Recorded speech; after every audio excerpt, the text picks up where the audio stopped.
Good morning, everyone. Just got back on trail not too long ago. Tiny bit later than I had planned, but that's okay. So today's kind of a mountain day. Of course, I'm done with 4,000 footers, but it doesn't mean I'm not done. I still have mountains all the way through the 100-mile wilderness. I think up to like the first 30 miles through there. Anyways, I've got mountains today, so it's going to be a little bit slower. The goal is 18, but my backup plan is around 15. For some reason, it just takes me forever. Because even though it's not a 4,000 footer, you're going from an elevation of like 900 feet up to like 2,000 to 3,000 feet. So it's still quite the climb overall. But thankfully, it's like the first mountain is over 7 miles, so like it's going to be somewhat gradual. Anyways, I'm back on trail, and I will talk to you later.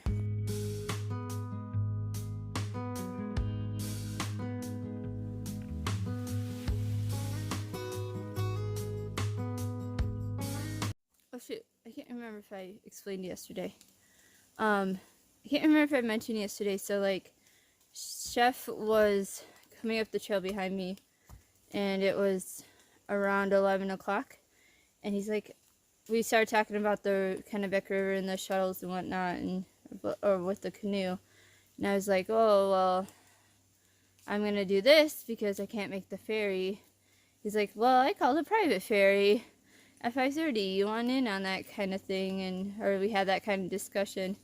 And so I was like, yeah, sure. And so basically I busted my butt and like zoomed to make it there in time. We got there in really good time, at least really good time for me. And so I ended up doing 21 miles yesterday and getting across the river.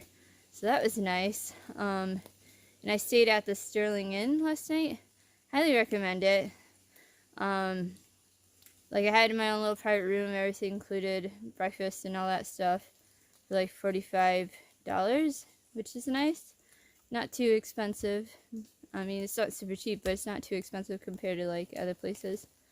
But yeah, I really like that inn a lot for the Caratunk area. It's like a mile away from trail, and they come pick you up and drop you off. So yeah, highly recommend it. And then just tried to relax for most of the night. But I'm gonna get going because I got a lot of hiking to do today. So, might not be doing an 18-mile day today. I was dumb and I forgot to give them back their key to their room because I got a private room and each private room has its own lock. So now I have to backtrack the mile to a phone to call them to come pick it up and then start again. Oh my god, I'm such an idiot. But at least it's a mile. It's not bad weather. The train's not that bad, so hopefully I can get this done quickly. But yeah, if it would have been any farther than that, like a significant chunk, I would have zeroed. I would have like come back and zeroed. But yeah, don't be me. Make sure you leave things that you're supposed to be leaving behind.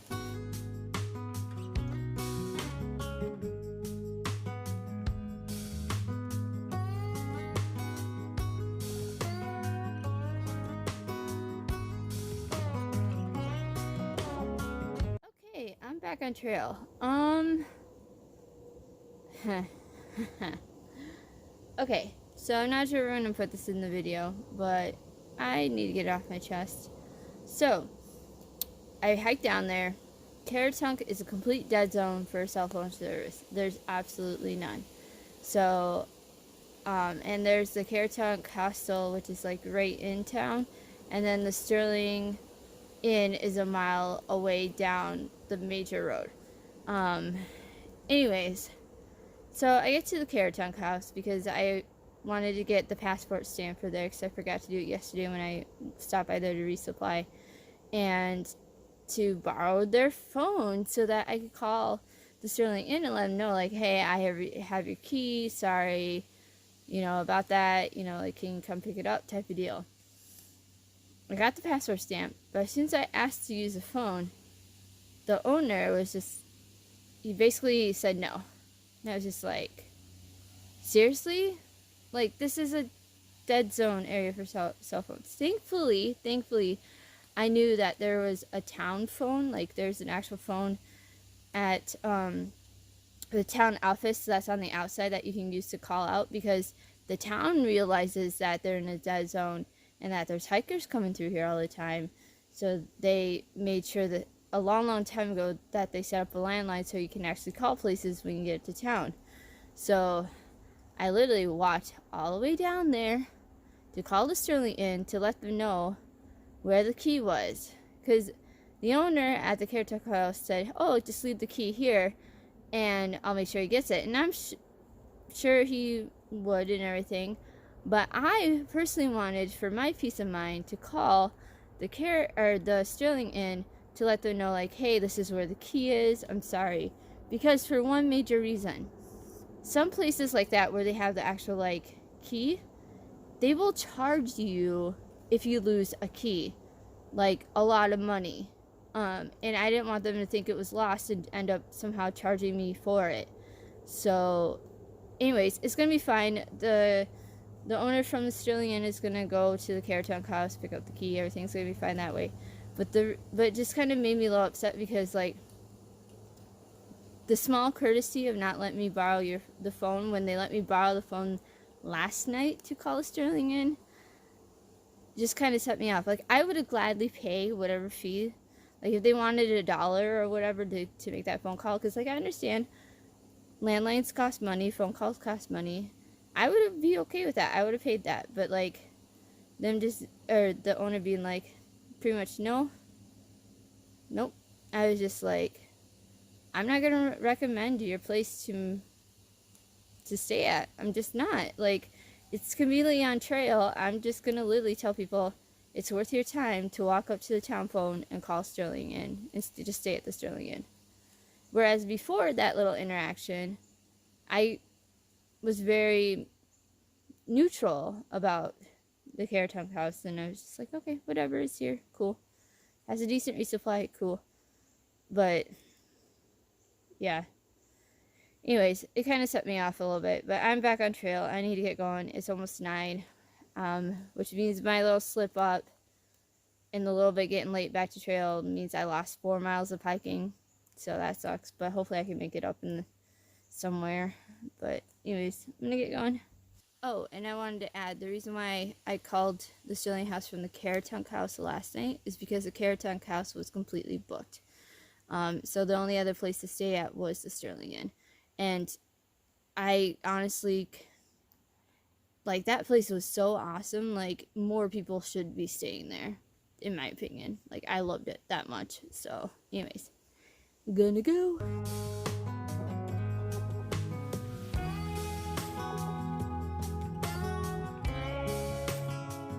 So I'm headed between 2 mountains right now, and this is the view. The fall colors are really coming in. Oh my god, it's so beautiful.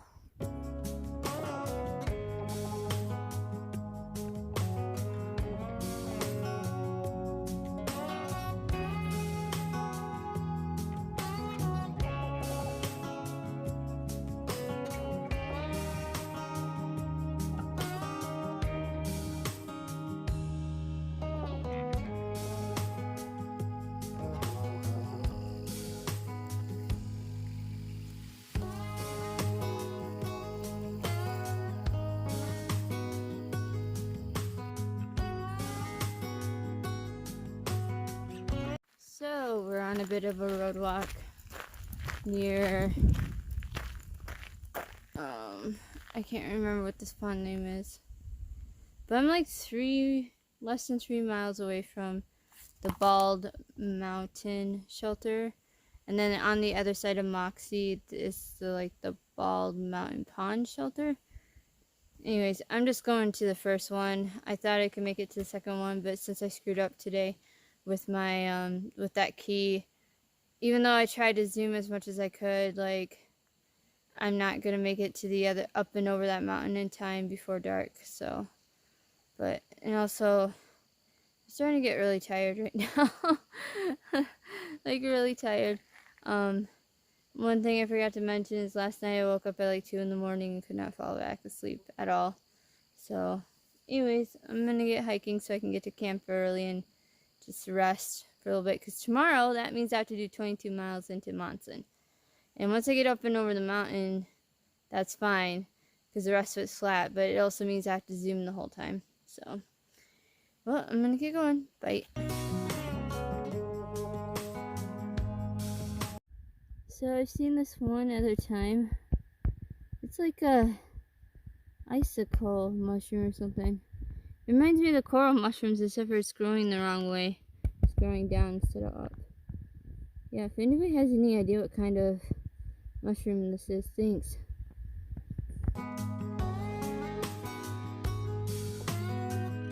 I'm talking to some squirrels. Hi. Actually, the noise I'm making is kind of a noise they make when they're kind of mad at each other. So it's not the best thing to be doing. But it's keeping them in one spot so I can take this video. So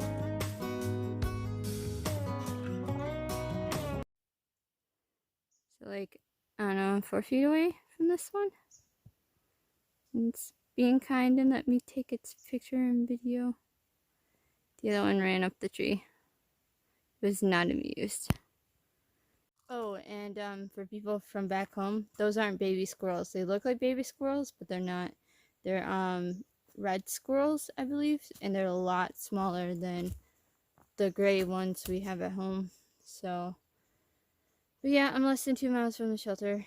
Still tired. Still want to get there.